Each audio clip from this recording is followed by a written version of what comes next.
方近日拘捕一間信託公司嘅股東同高層，涉嫌詐騙多人投資離岸基金，涉款超過5億，有損失幾百萬嘅事主強調，投資嗰陣已經確認有關公司有持牌，點解仍然會出問題呢？監管有冇漏洞呢？歡迎收睇時事多面睇。根據現行法例，要有專業投資者資格嘅機構或者人士，例如港交所同銀行等，先至可以認購涉案嘅離岸投資產品。佢哋亦都唔能夠向公眾推廣產品。點解涉案嘅信託公司向市民出售嗰類產品幾年都未被發現違規呢？化名 Apple 嘅佢，由2019年起喺太一信託公司成立信託，前後投資大約300萬，由呢間公司幫佢投資一隻離岸基金。太一更加承諾每年派息10%，但去到今年4月，佢同唔少人未攞得返派息同本金。因為佢哋5年內佢哋都冇違過約，每次俾嘅利息都好準時。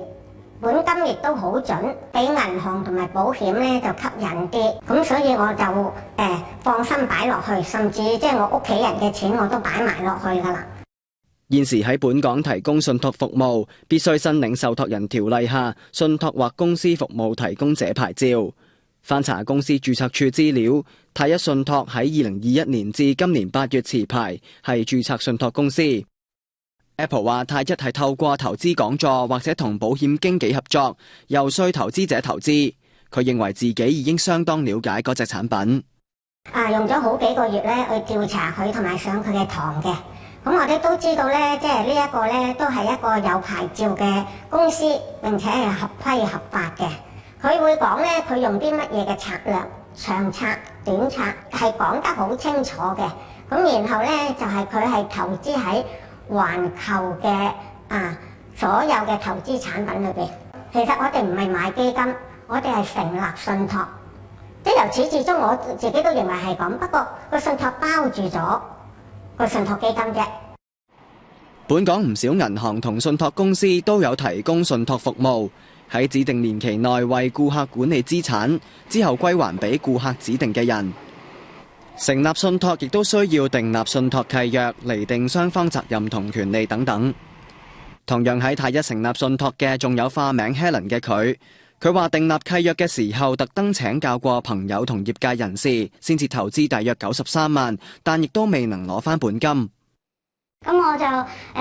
都諮詢咗啲朋友啦，即係佢都有啲律師嘅同事啦，咁都係啊，信託如果係信託係好穩陣㗎。咁我哋就俾佢睇成個框架咧落嚟，其實都符合嗰個信託嘅框架嘅。咁其實都有攞翻出去俾啲比較資深啲嘅可能喺信託方面係都有所理解嗰啲資深嘅嗰啲人嘅，咁俾佢睇咧。咁佢哋話如果淨係咁樣睇咧，佢呢個咧框架係冇問題嘅。但警方上個月底拘捕咗太一信託5名股東同高層，涉嫌過去4年訛騙多人投資離岸基金，涉款達5億5千萬。警方唔評論個別案件，但話近日一種常見嘅詐騙手法係挪用投資者新投放嘅資金，向其他投資者聲稱派息，製造有投資嘅假象。近期嘅手法咧，我哋覺得係更加精密嘅。佢哋係會攞出少部分嘅資金咧，去做一啲真實嘅投資嘅。咁嗰啲受害人咧就會覺得呢個基金咧係非常之穩健同埋值得投資嘅。咁但係咧，其實受害人背後唔知道嘅就係咧，收集翻嚟嘅大部分資金咧，其實已經係用作派息俾舊有嘅投資者啦，同埋俾騙徒係挪用咗嘅。至於點解要以信託形式詐騙，警方話係因為呢種模式可以減低資訊透明度，令受害人更加難發現受騙。資金咧就以一個全權委託嘅形式，就俾啲信託公司去做一啲嘅託管。咁信託公司咧之後就會將呢啲資金咧就轉移咗去騙徒一啲嘅離岸基金裏邊作所謂嘅投資嘅。咁喺呢個模式下面咧，其實咧嗰一啲嘅受害人咧，佢只係信託嘅受益人，佢並唔係呢個離岸基金咧嘅直接投資者嚟嘅。咁佢哋咧就會好難獲得呢個基金嘅相關資訊啦，例如係一個基金嘅規模啦、投資嘅詳情啦。不過 Helen 認為大約10%嘅投資回報屬正常範圍，唔相信太一信託係以高息誘騙投資。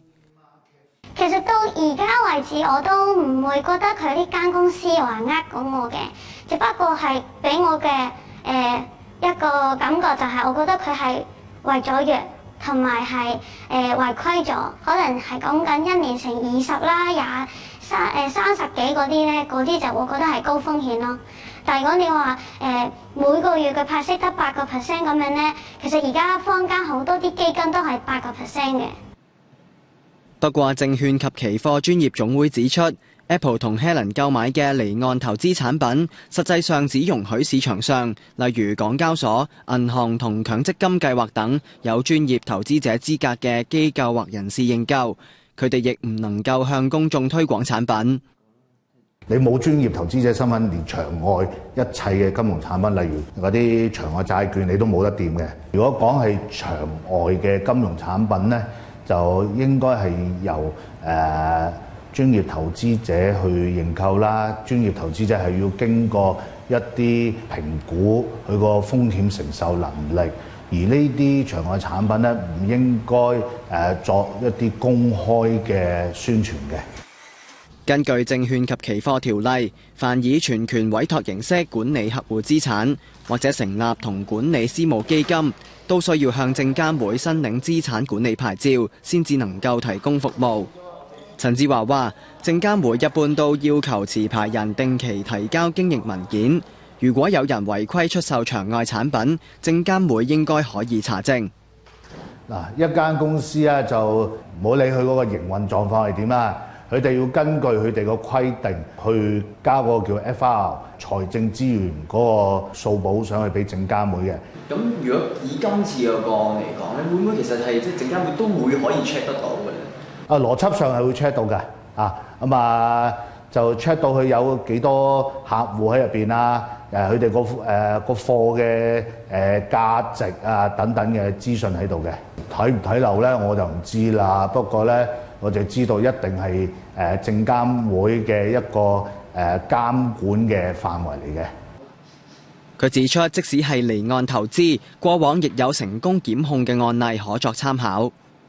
對於離岸嘅基金嚟講，曾經亦都有一個案例去裁決咗嘅，因為佢個實際嘅營運係喺香港本地，所以香港嘅法院認為係有司法管轄權去管相關嘅嗰個離岸公司喺香港嘅運作同埋嗰啲基金嘅運作嘅。我亦都深信咧，香港嘅監管當局咧係有權去做呢邊嘅監管嘅。有3份不同嘅守則指引出咗嚟嘅，照計上都係一個可監管嘅範圍嚟嘅。但有律師指出，今次事主能唔能夠追討，仍然視乎資產所在地係咪喺香港，否則處理呢啲爭議嘅時間同追討成本都會大增。如果將一啲資產咧放喺一啲咧離岸嘅司法管轄區，甚至乎咧投資一啲咧離岸嘅一啲咧金融工具或者產品咧，如果遇到爭議嘅時間咧，咁確實保障咧嗰個難度咧係咪難度會高好多啊？資產所在地咧喺香港以外嘅話咧，咁理論上嚟講咧，我就要飛去當地資產所在地嘅當地咧，先至可以透過當地嘅法院或者透過當地嘅法例咧去進行追討啊。佢提醒市民，信託嘅原意並非投資，市民唔好誤以為信託係一種金融產品。信託人啊，收到成立人嘅指示，不如你幫我咧將一啲信託入邊嘅財產咧，做某一啲咧就係投資啦，譬如包括放落去定期啦，放落去基金啦，放落去物業啦，確實信託人咧係可以或者應該執行呢啲指示嘅。但係如果咧係放落一啲咧好有集體投資計劃味道嘅產品啊，咁理論上嚟講咧，絕大部分嘅信託公司咧就會進一步將呢啲資產咧交俾一啲咧喺證監會下邊咧持牌嘅資產管理公司，就由佢哋咧再進一步去進行投資嘅。佢又話，成立信託嘅時候要留意信託契約釐定嘅信託管理權力同責任會唔會損害到自身法律權益。我哋要留意一下咧信託嘅文件啦。咁究竟咧係站喺咧保障成立人嘅角度出發啦，定係保障咧信託公司嘅角度出發？我可唔可以換走個信託人啦？信託人咧可唔可以自由咁樣去收費啦？又或者信託人咧喺做某啲咧就係信託嘅財產嘅配置，包括投資嘅時間咧，需唔需要得到某啲人嘅同意啦？或者係完全咧係佢自由去話事嘅？證監會回應話，正係協助警方調查，冇進一步評論。而除咗獲豁免情況，任何人都唔能夠向公眾發出廣告或者文件等，邀請參與集體投資計劃。時事當面睇，今集時間夠啦，拜拜。